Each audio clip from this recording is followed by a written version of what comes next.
Good evening students. आज है 19 जुलाई और हम लोग हिस्ट्री का चैप्टर सेकंड पढ़ रहे थे, राइज ऑफ ब्रिटिश एक्सपेंशन या expansion of British empire in India. मैंने उस दिन आपको एक स्टोरी के थ्रू बताया था कि कैसे PDEDF हमने पढ़ा था।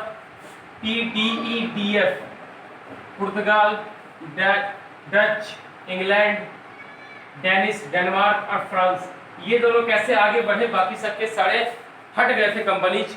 इसमें से इंग्लैंड और साथ में मैंने आपको बताया फ्रांस के बीच में तीन आगे पढ़ाऊंगा मैं, कर्नाटिक वॉर्स होता है। और इसके बाद क्या होता है कि सिर्फ अकेले पावर में रह जाते हैं, कौन?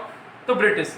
अब इसी बीच में जब वो कर्नाटिक वॉर्स हो रहा होता है तो उस बीच में ब्रिटिश जो है वो इंडिया टेरिटरी पे कैसे कब्जा करते हैं, किस तरीके से करते हैं, वो जरा मैं आपको बताता हूँ। ठीक है, तो सबसे पहले मैं आपको क्या कर रहा हूँ कि एक मैप बना दे रहा हूँ एजेंडा में। इसमें बहुत सा प्लेस है, आप देखोगे नहीं समझोगे, आप कमेंट सेक्शन में कुछ तो लिखते हो नहीं, आपको सारा समझ में आ ही जाता है, तो क्या करोगे?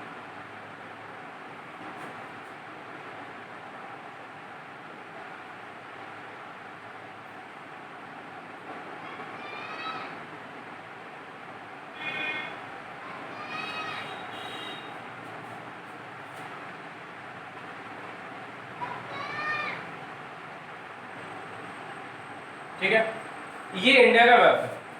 इस पे पहले मैं आपको बता दूं कि आपने यहां देखा गोवा, गोवा पे पुर्तगालियों का कब्जा था। मैं यहाँ P लिख देता हूँ। यहाँ पे दीव पड़ता है, इस पे भी पुर्तगाली का कब्जा था। यहाँ पे ही दमन पड़ता है, इस पे भी पुर्तगाली का कब्जा था। ठीक है, अब जरा मैं फ्रेंच का बताता हूँ। यहाँ पड़ता है पौंडीचेरी और एक पार्ट यहाँ पड़ता है माहे। ये माहे था पीछे और ये पौंडीचेरी। यहाँ पे फ्रांस का कब्जा है, यहाँ पे फ्रांस का कब्जा है। एक और पौंडीचेरी का था आगे, यहाँ पे था। अब इसी प्लेस पे जहां आप देख रहे हो कि पौंडीचेरी है, ये पौंडीचेरी थोड़ा सा हम लोग इसे मैप पे नीचे बना ले, तो इस प्लेस पे पड़ता था मद्रास। अंग्रेजों ने तीन अपना व्यापारिक एरिया बनाया था। ठीक है, यहाँ पे मद्रास, ये भी पौंडीचेरी था। यहाँ पे जगह था, उस समय का नाम था मसूलीपट्टनम, आजकल नाम है मछलीपट्टनम। और ये किसके कब्जे में था? ब्रिटिश के कब्जे में। यहां उन्होंने कैलकाटा,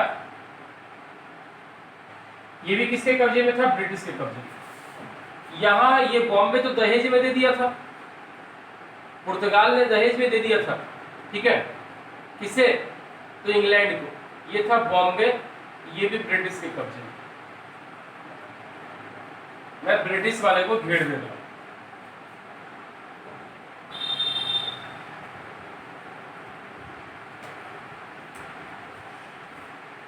अब जरा आप देखो, अब हुआ यूं कि 1664 में फ्रांस की कंपनी ही बनी, तो वो इंडिया में दो तीन जगहों पे, जैसे कि पौंडीचेरी, माहे, यहाँ यणम, ये तीन अभी पौंडीचेरी का ही हिस्सा आता है, पौंडीचेरी में ही है।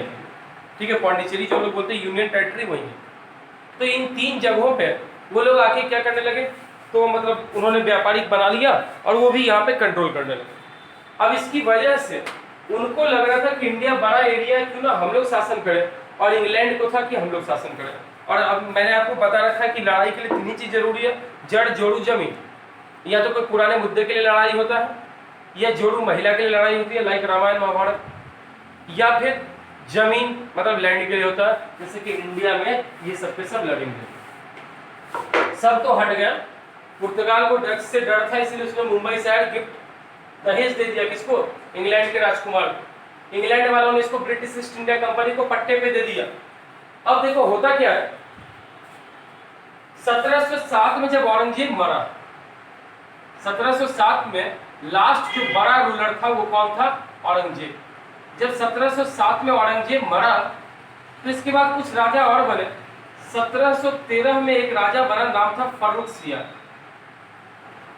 मुगल अंपायर से सब विदेशी ताकत भी डरती थी। लेकिन उसी जमाने में क्या हुआ, फर्रुख सियार बीमार पड़ा और इंडिया में कोई भी वैद्य इसको सही नहीं कर पा रहे थे। ये खबर उस जमाने में, ये कलकत्ता में ऐसे छोटा फैक्ट्री चलाते थे England, British east India company. तो ब्रिटिश ईस्ट इंडिया कंपनी सिर्फ लेबर और मालिक नहीं आते थे, उनके साथ पूरी एक टीम होती थी, इसमें डॉक्टर्स भी होते थे, प्लानिंग करने के लिए इंजीनियर्स होते थे उस जमाने के, वो सब कुछ लेके चलते थे। आज भी एक कंपनी के अंदर हर प्रोफाइल के लोग होते हैं। तो वैसे यहाँ पे बहुत सारे लोग थे। तो कलकत्ता में एक डॉक्टर थे, उनके पास ब्रिटिश ईस्ट इंडिया कंपनी के पास। तो उन डॉक्टर्स जब वो थे तो उनको एक डॉक्टर गए और फर्रुख सियार का उन्होंने इलाज किया और फर्रुख सियार सही हो गए। अब फर्रुख सियार मुगल अंपायर के, पूरे भारत के लोग इनको अब तक भी टैक्स दे रहे थे, जबकि मराठा निजाम अलग हुए उस जमाने में तब भी। तो जब फर्रुख सियार ने देखा कि इसने मुझे सही कर दिया, वो इतना खुश हुए कि उनकी खुशी का खामियाजा हमें भुगतना पड़ा। फिर वो 92 ईयर्स तक, 1757 से 1947 तक हमें गुलामी इसी खुशी के नतीजे के चक्कर में झेलना पड़ा। फर्रुख सियार ने खुश होकर अंग्रेजों को ये बोला कि चलो मैंने आपका पूरे बंगाल में टैक्स फ्री कर दिया, आप फ्री से व्यापार करो, आपसे कोई टैक्स नहीं लूंगा, चलो आप सिर्फ नाम के तौर पे 3000 रुपये में पूरे बंगाल पे टैक्स करो। पूरा बंगाल का बात है भाई, पूरा बंगाल मतलब उस समय का वेस्ट बंगाल, बिहार, झारखंड, उड़ीसा, बांग्लादेश, ये सारा का सारा एरिया इसी में आता था। तो इन्होंने बोला डायरेक्ट कि जाओ 3000 रुपये में तुम्हें ये जगह क्या किया, टैक्स फ्री किया। अंग्रेजों के लिए ये सोने पे क्या हो गया, सुहागा हो गया। अंग्रेज फ्री से व्यापार करने लगे, पैसा उनके पास ज्यादा कमाई होने लगा। अब बीच में आ गए भाई साहब फ्रांस। इन लोगों ने भी सोचा कि हम भी कब्जा करें। इनके बीच में 3 लड़ाइयां होती है कर्नाटिक वॉर, वो आगे पढ़ाना है इसलिए मैं थोड़ा सा भी आपको बता दूं, या पहले ही बता देता हूँ। तो 3 लड़ाइयां होती है कर्नाटिक वॉर्स, वो होती है 1746 से लेके 1763 के बीच। मैं यहाँ लिख रहा हूँ, इसको हम लोग बोलते हैं एंग्लो। एंग्लो मतलब आंग्ल पढ़ते हैं और ये इंग्लैंड को बोलते हैं। जो इंग्लैंड के निवासी, मतलब अभी हमारे भारत में एंग्लो इंडियन उसको बोलते हैं जो विदेश में जन्मा हो और बस गया हो कहाँ पे, भारत में, उसको बोलते हैं एंग्लो इंडियन। तो Anglo means Anglo French war बोलते हैं, या इसी को बोलते हैं कर्नाटिक वॉर्स। चूंकि ये कर्नाटका इस एरिया में हुआ, और पहले का कर्नाटका बिल्कुल अलग है। पहले कर्नाटका का नेम था मैसूर, और आंध्रा वाला जो एरिया है इसका नाम था कर्नाटिक। तो चूंकि ये कर्नाटक में हुआ उस जमाने में, इसलिए इसको लोग बोलते हैं कर्नाटिक वॉर्स। ये 1746 से लेके 1763 तक चला। पहली लड़ाई 1746 से लेके 1748, दूसरी लड़ाई इसके 5 साल के बाद 1753 से 55, और तीसरी लड़ाई इसके 7 साल के बाद। तो यहाँ पे थोड़ा सा गड़बड़ हो रहा है, 49, थोड़ा सा मुझे मिस्टेक लग रहा है इसमें कि वो एक लड़ाई का क्या था, सॉरी मुझे ये ध्यान नहीं आ रहा फर्स्ट वाला डेट। पहले में शायद 3 साल का गैप था, 1746 से 1749।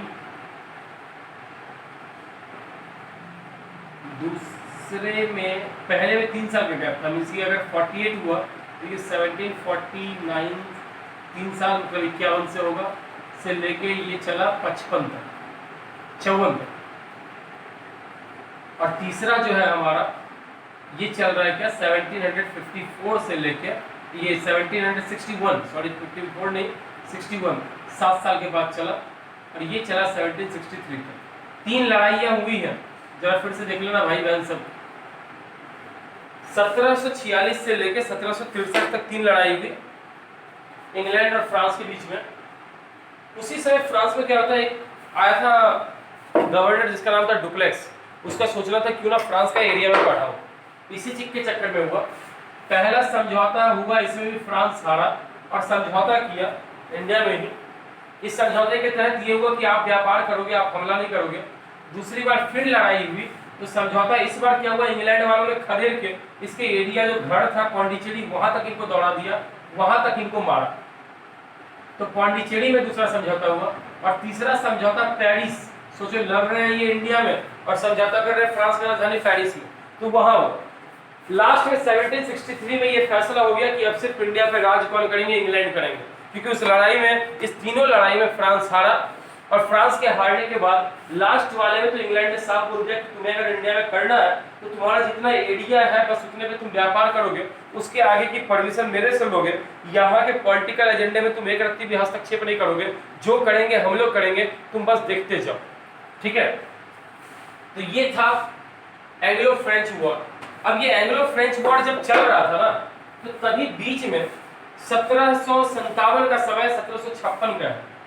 तो उस जमाने में क्या हुआ, जब बार बार इंग्लैंड और फ्रांस की लड़ाई हो रही थी, तो इंग्लैंड वालों ने सोचा क्या कि ऐसा करते हैं कि ये लड़ाई बार बार हो रही है, ये तो मेरे एरिया पे कभी भी हमला कर देंगे, तो किला बना लेते हैं, जिस एरिया में मैं बसा हूँ किला बना लेते हैं। अब ये मद्रास में थे, मद्रास में यहाँ के राजाओं से इन्होंने लिया था ये लीज पे, पट्टे पे जमीन, ये किला बनाने लगे। फैक्ट्री बनाना एक अलग बात है, टेंट तंबू और फैक्ट्री बनाना, लेकिन आप किला बना रहे हो, किला बनाने का मतलब है कि आप उसको इतना मजबूती दे रहे हो और तोप वगैरह लगा रहे हो कि आप पे कोई हमला ना कर सके, इसका मतलब आप रूल करने के लिए आगे हो। तो यहाँ पे क्या हुआ कि पहले इन्होंने मद्रास में एक फैक्ट्री लगाया, एक किला बनाया जिसका नाम रखा है इन्होंने सेंट जॉर्ज। नाम क्या चीज था? Saint George. ठीक है, एक किला इन्होंने बनाया। दूसरा किला इन्होंने कोलकाता में बनाना शुरू किया और इसका नेम इन्होंने क्या रखा, तो फोर्ट विलियम। फोर्ट जॉर्ज था किला का, तो फोर्ट बोल देते हैं, और ये क्या था, फोर्ट विलियम। ये दोनों किला इन्होंने बनाया। उसी समय नवाब का, ये जो बंगाल का नवाब था, मुगल अंपायर उसमें कमजोर हो गई थी, और जब औरंगजेब मरा ना, तो अलीवर्दी खान नेम का एक सूबेदार था बंगाल का, उसने अपने आप को नवाब बना दिया। अब ये स्टोरी मैं आज बताऊं या आपको अगले दिन बताऊं, मैं पहले टाइमिंग देख लेता हूं। टाइमिंग ऐसे 11 मिनट हुआ है, मैं ऐसा आपको चलो बताता हूँ। आपको ये फर्रुख सियार का याद रखना है, इसने 3000 रुपये को फ्री कर दिया था। औरंगजेब जब मरा, औरंगजेब के मरने के पहले बंगाल में अलीवर्दी खान, अलीवर्दी खान का एक, अलीवर्दी खान नेम का एक आदमी था। अब ये क्या हुआ कि स्टार्टिंग में औरंगजेब जब तक था तब तक ये सूबेदार था। सूबा मतलब एक राज्य का क्या चीज, एरिया का सारा टैक्स इकट्ठा करके औरंगजेब को पहुंचाता था। जब औरंगजेब मरा तो ये समझ गया कि अब कमजोर हो गया मुगल अंपायर, तो इसने क्या किया, अपना रूल कर लिया और अपने आप को बंगाल का क्या बना लिया, नवाब। इसने अपने आप को बंगाल का नवाब घोषित किया और इसने बोला कि हम उतना टैक्स नहीं देंगे किसको, मुगल अंपायर। और मुगल अंपायर इतनी कमजोर थी, इसने कुछ किया भी नहीं इसका। अब अलीवर्दी खान नवाब था, इसका कोई बेटा नहीं हुआ। ठीक है, इसका कोई बेटा नहीं हुआ। तो इसी जगह पे क्या हुआ, एक इसका नाती हुआ, लेकिन उसको एक और आदमी आता है, मुर्शिद कुली खान। नाम क्या चीज है, मुर्शिद कुली खान। इसने क्या किया, अलीवर्दी खान के उस नाती को मार दिया और खुद क्या किया, बंगाल का कब्जा कर लिया, मुर्शिद कुली खान। अब मुर्शिद कुली खान है, इसने रूल किया।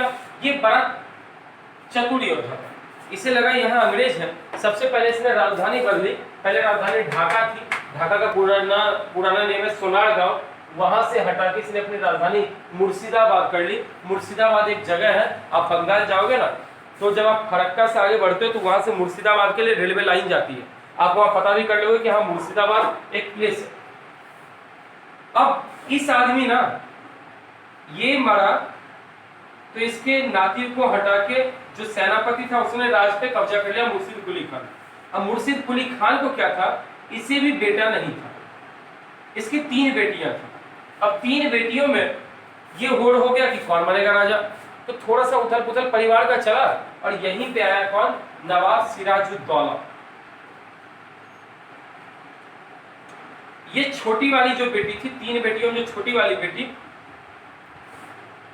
उनका बेटा था कौन, नवाब सिराजुद्दौला। ये सिराजुद्दौला यही गद्दी पे बैठा, और ये गद्दी पे बैठा तो इसने धीरे धीरे अपना एरिया कैप्चर करने का सोचा। पहले तो ये घर में ही उलझा रहा, 3 बेटियां इसकी मुर्शिद कुली खान की, सब चाह रही थी हमें भी एरिया मिले, हमें भी एरिया मिले। तो सिराजुद्दौला ने क्या किया, उन सबको हटा के अपना कायम किया वर्चस्व। लेकिन जब ये 1756 में कलकत्ता में इन्होंने किला बनाया जो आपका फोर्ट विलियम है, तो सिराजुद्दौला ने बोला अरे भाई हमारे एरिया में किला, ये तो एक तो मुगल अंपायर ने इनको टैक्स फ्री क्या कर दिया, उल्टा ये हमारे एरिया में किला बनाने लग गया। तो इसने क्या किया कि उनको बोला कि अरे भाई तुम किला विला हटाओ, तुम मुझे जो टैक्स देते हो बस उतना दो, किला हटाओ इसको। तो अंग्रेजों ने किला हटाने से मना कर दिया, और वो तो उलझे हुए थे, लड़ाई किसके साथ, तो फ्रेंच के साथ। बस इसने क्या किया, 1756 में हमला किया और फोर्ट विलियम को जीत गया। जीतने के बाद ये वहां अब अंग्रेजों का इस एरिया पे कब्जा कर लिया, उनको मारा पीटा हटा दिया। अब अंग्रेज बचे थे मेनली किसमें, फोर्ट जॉर्ज में, जो कि कहां पे था, मद्रास में।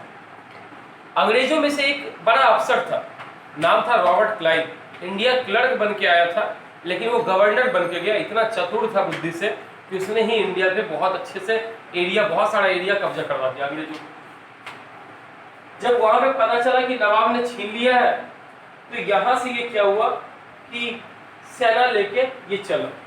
हिस्ट्री में ये बताया जाता है कि इसके पास 3200 सेना थी, 3200, और नवाब सिराजुद्दौला के पास 30,000 से ज्यादा, लगभग 50,000 के अराउंड सैनिक थे। नवाब सिराजुद्दौला का सेनापति था, नाम था मीर जफर। नाम क्या चीज है, मीर जफर। अंग्रेज देखो बहुत चतुर थे, वो बुद्धि से काम करते थे, हमें अपने में लड़वा देते थे और वो खुद रूल करते थे, और हम हिंदुस्तानी बेवकूफ थे, पैसे की लालच में, गद्दी के लालच में हम लोग आपस में अपने अपने भाई को ही मारते थे। अब सिराजुद्दौला का सेनापति कौन है, तो मीर जफर। रॉबर्ट क्लाइव यहाँ से सेना लेके 3200 सेना लेके चला। आजकल जो IIT खड़गपुर है, पहला इंडिया का IIT वही IIT खड़गपुर।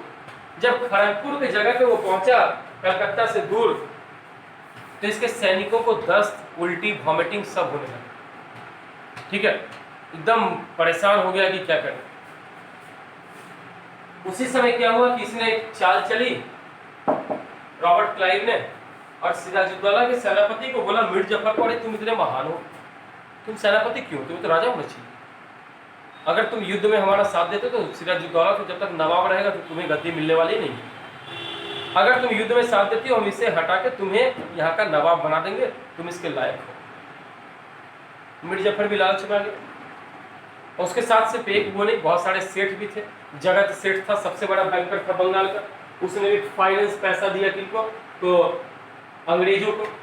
लड़ाई के लिए सेना सामने आई, 50,000 की सेना एक तरफ, 3200 की सेना एक तरफ। जगह था पलासी, मुर्शिदाबाद के बगल में ही, कलकत्ता से 100 किलोमीटर नॉर्थ के लगभग में पड़ता जगह कौन सा, पलासी।